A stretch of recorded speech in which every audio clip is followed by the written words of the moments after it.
Samuel sir, आज हम लोग पढ़ने वाले हैं graphical method in LPP which is a topic of operation research. So let's start. तो ये हमारा न्यूमेरिकल है मैक्सिमाइज z = 40x1 + 100x2। अब ये मैक्सिमाइज क्या होता है? मैक्सिमाइज हमारा ऑब्जेक्टिव है। ये मैक्सिमाइज भी हो सकता है, मिनिमाइज भी हो सकता है। अगर मैक्सिमाइज लिखा हुआ है तो हम लोगों को अकॉर्डिंगली सॉल्व करना है, मिनिमाइज लिखा है तो अकॉर्डिंगली सॉल्व करना है। कैसे सॉल्व करना है हम समझेंगे। ये जो z है ये हमारा है ऑब्जेक्टिव फंक्शन, ठीक है। और इस z की वैल्यू निकालना ही हमारा टारगेट है। अब इस z की वैल्यू निकालने के लिए हमें लगेगा x1 और x2, और ये x1 x2 हम लोग को निकालेंगे मिले हुए यहाँ पर कंस्ट्रेंट्स। सो ये तीन हमारे कंस्ट्रेंट्स हैं, ये तीन कंस्ट्रेंट्स को हमें सॉल्व करना है और उससे हम लोगों को z की वैल्यू मिलेगी। पहले स्टेप क्या रहेंगे हमारी, हम लोग इन इक्वेशंस को कंसीडर करेंगे। It is 12x1 plus 6x2 is equals to 3000, फिर 4x1 plus 10x2 is equals to 2000 and last 2x1 plus 3x2 is equals to 900। इसको इक्वेशन नंबर 1 देंगे, इक्वेशन नंबर 2, इक्वेशन नंबर 3। देखो इनको सॉल्व करने के बहुत तरीके हमारे पास में, बट हम लोग एकदम बेसिक तरीका देख रहे हैं जिसमें हम लोगों ने इसको बेसिक इक्वेशंस में कन्वर्ट कर लिया। अब ये बेसिक इक्वेशंस को वन बाय वन सॉल्व करेंगे और अकॉर्डिंगली हम लोग एक पर्टिकुलर वैल्यूज को निकालेंगे। सो कैसे करेंगे हम लोग? Let us consider equation number 1। Equation number 1 क्या है अपना? It is 12x1 plus 6x2 is equals to 3000। ठीक है। अब क्या करेंगे हम लोग इसमें, जो हमारा x1 है उसको लेट करते हैं। So let x1 is equals to 0। क्या किया हम लोगों ने? x1 की वैल्यू क्या पुट अप की है? 0। अब x1 को 0 पुट अप करेंगे तो क्या मिलेगा? 12 into 0 plus 6x2 is equals to 3000। So therefore क्या बोल सकते हैं हम लोग? 6x2 is equals to 3000। सो मुझे बताओ x2 कितना आएगा यहाँ पर? x2 will be 3000 divided by 6। so x2 is equals to 500। इसको बॉक्स कर देंगे ताकि हाईलाइट हो सके। क्या आया? x2 की वैल्यू क्या आई? 500। अब हम क्या करेंगे? सेम चीज हम क्या बोलेंगे? let x2 is equals to 0। अब x2 की वैल्यू 0 पुट अप किए तो क्या मिलेगा देखते हैं एक बार। 12x1 plus 6 into 0 is equals to 3000। समझ में आ रहा है? तो अगर हम लोग इसको इस तरीके से लिखेंगे तो क्या बन जाएगा? 12x1 is equals to 3000। So x1 क्या बनेगा हमारा? x1 is equals to 3000 divided by 12। कैलसी रहता है हमारे पास में। सो x1 is equals to 250। इसको भी हम लोग बॉक्स में डाल देंगे। सो क्या मिली वैल्यू हम लोगों को? x2 की वैल्यू 500 और x1 की वैल्यू 250। अब क्या करेंगे? इसके कोऑर्डिनेट्स बना दो। तो ये कोऑर्डिनेट्स क्या बन जाएंगे? पहला पॉइंट क्या आ जाएगा? पहला पॉइंट हमारा 250, 500। हम लोगों को पता है ना, सबसे पहले x1 पुट अप करेंगे और उसके बाद में x2 पुट अप करेंगे। जैसे हम लोगों ने इक्वेशन नंबर 1 को सॉल्व किया, सेम वे हम इसको सॉल्व करेंगे equation number 2 and equation number 3। हम लोगों ने इक्वेशन नंबर 1 सॉल्व किया था, ये वाला। वैसे सेम देखो इक्वेशन नंबर 2 के लिए हम लिख रहे हैं। इक्वेशन नंबर 2 में हमने x1 0 पुट अप किया तो हमें x2 मिला ऑब्वियसली 200। x2 0 पुट अप किया तो x1 मिला एंड उससे हमें कोऑर्डिनेट्स मिले। क्या? पहले x1 यानी 500, फिर x2 यानी 200। ठीक है। वैसे ही सेम इक्वेशन नंबर 3 को देखेंगे। इक्वेशन नंबर 3 में भी हमने थर्ड इक्वेशन का हमारा ये पुट अप किया। x1 0 पुट अप किया तो x2 मिला 300, फिर x2 0 पुट अप किया तो x1 मिला 450। और कोऑर्डिनेट्स क्या बन गए हमारे? पहले x1 यानी 450, फिर x2 यानी 300। अब ये जो कोऑर्डिनेट्स हैं इन कोऑर्डिनेट्स का यूज करेंगे और क्या बनाएंगे? ग्राफ। तो ग्राफ कैसे बनाएंगे? ग्राफ बनाने के लिए तीन कोऑर्डिनेट्स हमारे जो आए थे, इट वाज 250 500, 500 200 और 450 300। तो कैसे बनाया ग्राफ हम लोग यही एक बार। सो हम लोगों ने स्केल ले ली। ऑब्वियसली हमारे पास में बहुत एक्सट्रीम पॉइंट्स बड़े-बड़े थे तो हम लोगों ने स्केल ले ली। स्केल जो थी वो 0 से 50-50 की स्केल हम लोगों ने ले ली। अब ये हमारा जो एक्सिस है ये x1 को डिनोट कर रहा है और ये x2 यानी xy एक्सिस आप बोल सकते हो। यहाँ पर हमने उसको x1 और x2 बोला हुआ है। अब सबसे पहला पॉइंट कौन सा था हमारा 250 और 500। सो देखो यहाँ पे 250 इन x1, 250 इन x1 यानी ये रहा हमारा 250 और 500 इन x2 ये रहा। यूजिंग स्केल प्रॉपरली इसको आप ज्वाइन कर लोगे। उसके बाद में दूसरा पॉइंट क्या है 500 एंड 200। सो x1 में क्या देखना है बेटा 500, ये रहा 500 और x2 में हम लोग लेंगे 200। सो ये इसको हम ज्वाइन कर लेंगे यूजिंग स्केल प्रॉपरली। और तीसरा पॉइंट हमारा अकॉर्डिंगली क्या रहेगा 450 और 300। सो 450 कहां है हमारा, ये रहा 450। मैं फिर से बोल रहा हूं, पहला x1 में देखना है यानी यहां पे, उसके बाद में x2 पे पॉइंट देखना है यानी यहां पे। तो 450 और ये हमारा 300। अब नेक्स्ट स्टेप क्या होती है हमारी, ये ग्राफ से हमें सॉल्यूशन निकालना है। तो ग्राफ से सॉल्यूशन निकालने के लिए हमें निकालना पड़ेगा फीजिबल रीजन। फीजिबल रीजन वो एरिया होता है जहां पे आपका सॉल्यूशन एग्जिस्ट करता है। अगर आप देख सको तो मैंने यहाँ पे एक शेडेड रीजन बनाया हुआ है।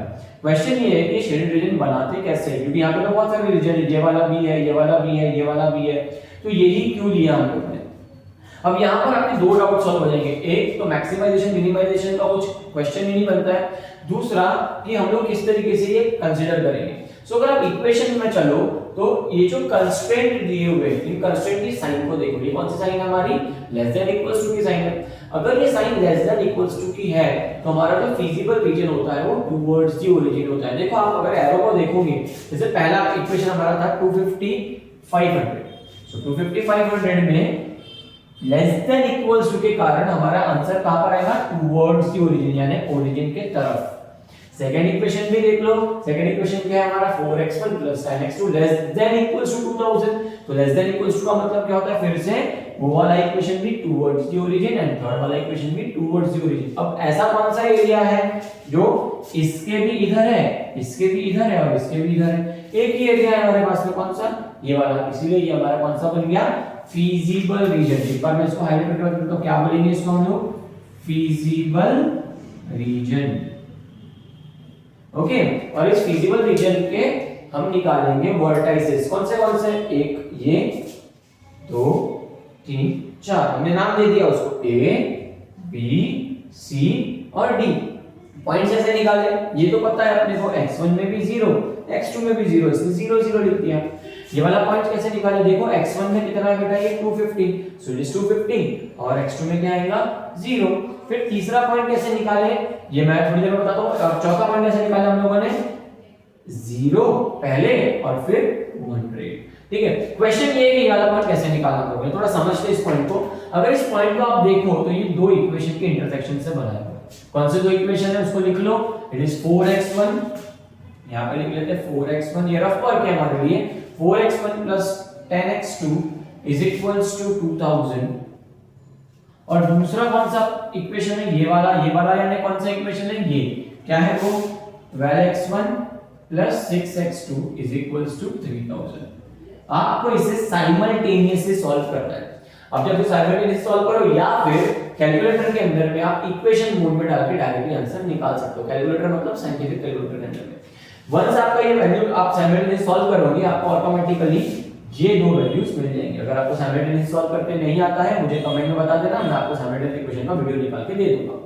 सो ये जो पर्टिकुलर पॉइंट है, ये सारे पॉइंट्स हम लोगों ने यहाँ पर कंसीडर कर लिए। अब इन पॉइंट से हम लोग अपना आंसर निकालेंगे। So let us go to the last step. हमारा इक्वेशन क्या है, z is equals to 40x1 plus 100x2। ठीक है, सो इक्वेशन क्या है, ये मैक्सिमाइज है, boss maximise 40x1 plus 100x2। अब एक एक पॉइंट कंसीडर करो। पहला पॉइंट क्या है अपना, a, that is 0, 0। Very simple thing, क्या है, बस इसमें वैल्यू डाल दो, x1 0 x2 0, क्या मिलेगा 40 into 0 plus 100 into 0। So obviously वो क्या आने वाला है 0। ठीक है, उसके बाद में दूसरा पॉइंट क्या है अपना, दूसरा पॉइंट क्या है बॉस, b, it is 250, 0। तो क्या हो जाएगा ये 40 into 250 plus 100 into 0। So it is 10,000, बरोबर है, क्या आएगा ये हमारा 10,000। तीसरा पॉइंट इट इज c, 187.5, 125। तो इक्वेशन में डाल दो 40 into 187.5 प्लस 100 into 125। सो कैलकुलेट करेंगे अगर हम लोग तो इसका आंसर आएगा 20,000। कैलकुलेट कर लेना आप लोग, it is 20,000 and the last point is 0 to 100, that is fourth one. So again क्या बनेगा ये 40 into 0 plus 100 into 200। So this comes out to be again 20,000। 20,000। Okay, सो हमारे पास में क्या वैल्यूज आई z की? पहला 0 आया, फिर 10,000, फिर 20,000 एंड अगेन 20,000। हमारा ऑब्जेक्टिव क्या था? थोड़ा सा पीछे चलते हैं हम लोग। ऑब्जेक्टिव क्या था हमारा? मैक्सिमाइज। मैक्सिमाइज मतलब हम क्या लेंगे? बड़ी वैल्यूज। हमारे पास में दो बड़ी वैल्यू है, कौन सी? एक c पे और एक d पे। सो हमारे पास में दो आंसर्स है, कौन से 187.5 एंड 125 और दूसरा 0, 200। तो हम इसको कैसे कंक्लूड करेंगे? So therefore z is equals to 20,000 at first 187.5, 125 और दूसरा 0, 200। सो इस तरीके से हम लोगों को z की वैल्यू मिली। मैं छोटा सा पॉइंट बताता हूं आपको कि अगर हम लोग यही चीज मिनिमाइजेशन में सॉल्व करते तो हम क्या कंसीडर करते थे? द लीस्ट वैल्यू यानी मिनिमम वैल्यू। बाकी कहीं पर भी कोई भी चेंजेस नहीं आते। आपको याद रखना है कि अगर आप लोग मिनिमाइजेशन में सॉल्व करते हो तो आपको छोटी वैल्यू लेनी है आंसर में, मैक्सिमाइजेशन में सॉल्व करते हो तो बड़ी वैल्यू लेनी है। और दूसरी बात, अगर आपका ये जो इक्वेशन है उसका sign less than equals to का है तो आपको टुवर्ड्स द ओरिजिन जाना है, अगर ग्रेटर देन इक्वल्स टू का साइन है तो आपको अवे फ्रॉम द ओरिजिन जाना है। ये पॉइंट्स अगर ध्यान में रखोगे तो ये बहुत इजीली सॉल्व हो जाएगा। इसके अलावा अगर कोई भी प्रॉब्लम्स होंगी आप लोगों को तो आप लोग कमेंट में मुझे बता सकते हैं। 100% I will help you out. और ये ट्रिक्स अगर आप सॉल्व करोगे तो आपका आंसर 100% आएगा। और ग्राफ बनाते वक्त प्रॉपर्ली स्केल का यूज करना। That's it, thank you so much.